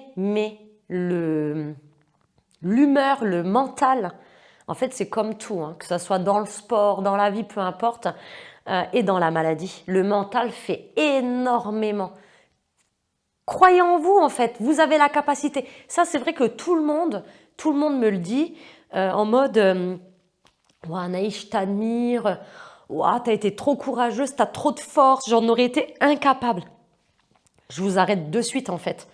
Il y a 2 ans en arrière, on m'aurait projeté là-dedans, mais j'aurais dit exactement la même chose. J'aurais dit en mode mais non, mais c'est pas possible. Je suis incapable de gérer tout ça. C'est pas possible. Mais en fait, si. On a tous cette force en nous, en fait, vraiment. On l'a, elle est là. Il suffit de regarder, en fait, les choses qui vous lient à cette vie. Vraiment. Voilà, moi, c'est ma famille, mes amis, ma fille, en fait. Ma fille, c'est mon moteur. Et elle l'est encore aujourd'hui, en fait. Elle le sera, je pense, toute ma vie. Mais voilà, rattachez-vous à ce qui vous à ce que vous ne voulez pas laisser en fait, tout simplement. Et voilà, et on se donne la main et on y croit et on regarde devant nous en fait. Regardez pas derrière, perdez pas de temps. Voilà, on avance, on a les chimios, on fonce dedans. Il faut se faire opérer, bim, on fait ce qu'il y a à faire. Mais en tout cas, voilà, et derrière, on respire. Voilà, on est là, en place. En tout cas, toi, tu as voulu le symboliser, ça, ce parcours-là, ce chemin-là. Et du coup, tu as décidé de te faire tatouer. Donc toi, tu n'es jamais tatoué, tu n'as jamais été tatoué. Donc en fait, 0 tatouage. Et pour le coup, j'ai voulu... Alors j'avais un tatouage en tête, mais d'abord, il était important pour moi que le premier soit consacré, on va dire, à Emma. Donc je me suis fait tatouer le prénom de ma fille au niveau de la clavicule. Parce que finalement, ça, tu vois, on n'a pas assez accentué dessus. Mais c'était tout le long de ton parcours, tu le répétais, mais tout le temps, en fait. Oui. C'était « je me bats pour ma fille ». C'était elle, en fait, c'était elle qui prenait le pas sur toi-même. C'est moi, c'est pas important, mais moi, c'est ma fille. Je veux me battre, en fait, pour elle. C'est donc, en fait, que tu te fasses graver son prénom sur ta clavicule. C'est le moteur. De toute façon, c'est le moteur. Mince, excusez-moi, j'ai touché le petit micro. D'ailleurs, le micro est posé sur mon tatouage, du coup. Et j'ai enchaîné sur un deuxième tatouage qui est aussi hyper symbolique pour moi. Donc, en fait, c'est une phrase que je vais vous dire, mais j'ai choisi en fait de la faire tatouer le long de ma colonne vertébrale. Ce n'est pas anodin non plus. Je considère en fait que la colonne vertébrale, pour moi, c'est le tronc en fait du corps humain. C'est tous les nerfs, tout ce qui vient à repartir dans votre corps, etc. Ça passe par là en fait, à moelle épinière, etc. Et j'ai donc fait tatouer. J'ai appris que la vie ne valait rien, mais que rien ne vaut la vie. Tout simplement. Et voilà. Et d'ailleurs, pendant ces tatouages, que moi, pour moi, c'est les premiers, ouais, je me suis sentie vivre par la douleur, en fait. Chaque point de piqûre, en fait, me faisait juste me souvenir, ouais, je suis là, en fait. C'est OK. C'est OK pour moi, en fait, je suis là. Donc, alors bien sûr, je vous dis pas de vous frapper tous les soirs pour vous sentir vivante, loin de là. Mais voilà, moi, ça a été en tout cas mon petit combo magique, en fait, pour me dire, ouais, je conclus, en fait, mon vrai parcours par un symbole, en fait, par la symbolique, tout simplement. Donc, voilà. Et du coup, pour moi, parce que moi, du coup, ça m'a apporté, parce que finalement, ça a apporté aussi. En fait, ça a recalé la vie de chacun, j'ai l'impression. Moi, bon, il y a eu le décès de ma tante. Et puis toi, quelques mois après. Donc, en fait, j'étais restée en fait, dans cette machine à laver, parce que cette période-là, je la vois comme une machine à laver. Et t'en ressors maintenant de ça. Et du coup, ce que je me dis, c'est... En fait, ça m'a recalibré, mais sur l'essentiel. C'est-à-dire que moi, quand j'ai changé de vie il y a 7 ans maintenant, j'ai changé de vie en me disant, maintenant, je vais devenir indépendante. Le travail que je vais faire, c'est un travail du coup qui va me porter, ça va me nourrir. Mais dans mon quotidien, je veux avoir du temps. Du temps pour prendre soin de moi, parce que quand j'avais 30 ans, c'est mon corps, moi, qui m'avait lâché. J'avais été hospitalisée aussi. Prendre soin de moi et de mon corps. Et de profiter de ma vie. En fait, ce truc qui m'était arrivé, moi, à 30 ans, je m'étais dit, mais non, en fait, je suis trop jeune. Mais va chier maintenant. J'ai vraiment envie de vivre...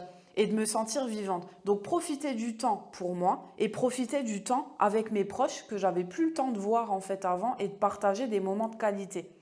Et en fait, après, quand tu te prends dans le fil de la vie, dans la société, il faut que tu fasses ton chiffre tous les mois pour vivre, pour te payer un logement, si ça, en fait, tu rentres dans un truc où finalement, au bout d'un moment, tu te perds aussi. T'en oublies, voilà. Tu vois, t'oublies en fait pourquoi tu l'as fait au début, tu te prends dans des trucs d'ego, tu vois, je veux plaire à ça, puis je vais leur montrer assis. Puis là, en fait, tout ça, ça t'arrête.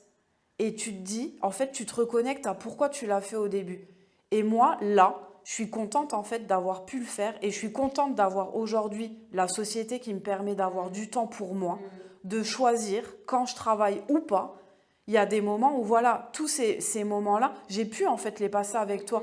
Tous les rendez-vous, on les a passés ensemble. J'étais avec toi dans les épreuves, tu vois, qui te sont arrivées là.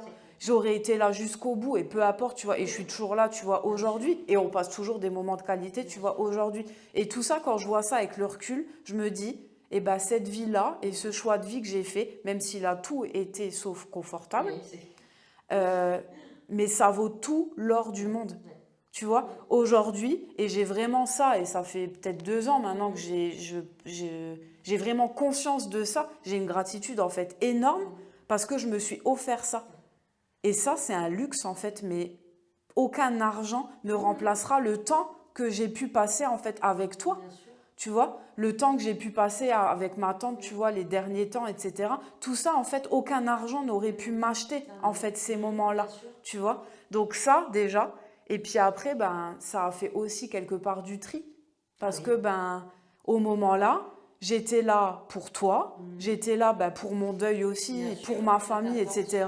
Et en fait, ben, j'ai toujours, moi, l'habitude dans ma vie privée ben, d'appeler les gens. C'est toujours moi qui vais vers les gens, les messages et tout. Et là, en fait, quand moi, je venais plus, parce que bah, tout simplement, j'avais pas l'énergie pour autre chose que moi et mes proches au moment-là, et qu'en fait, de l'autre côté, je voyais que bah, mais j'avais pas de message et j'avais pas d'appel.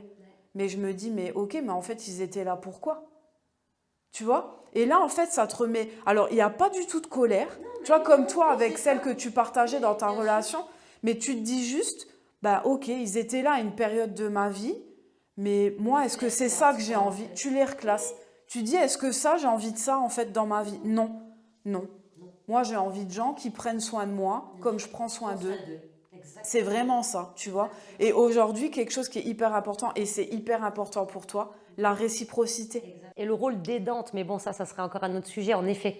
C'est, en fait, que chacun pense déjà à soi, en fait, vraiment.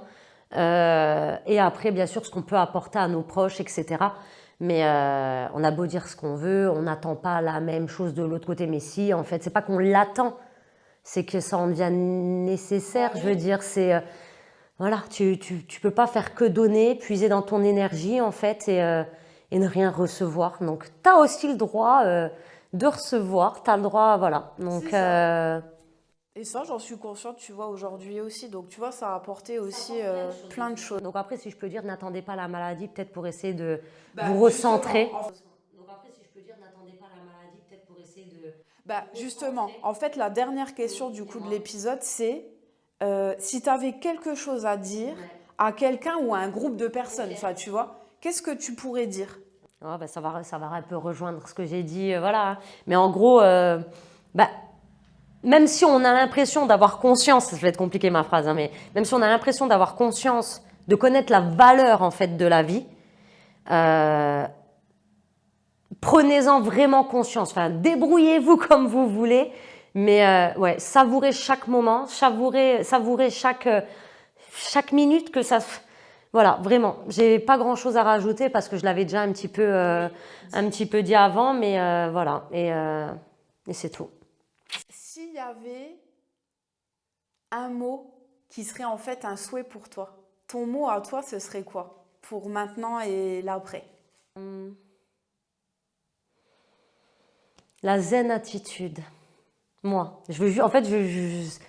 voilà, je veux quelque chose qui coule. Voilà, c'est le bonheur, le soleil, tout ce qui va avec des choses positives, voilà. Et je suis prêt à accueillir ce qu'on me donne. Et bien sûr, on ne me change pas, donc je donnerai toujours. Peut-être pas autant, mais je donnerai toujours. Voilà. Parce que t'es un grand soleil. Merci pour l'épisode, parce que pour le coup, je le clôture la première saison avec toi. Et voilà, c'est symbolique du coup aussi pour moi.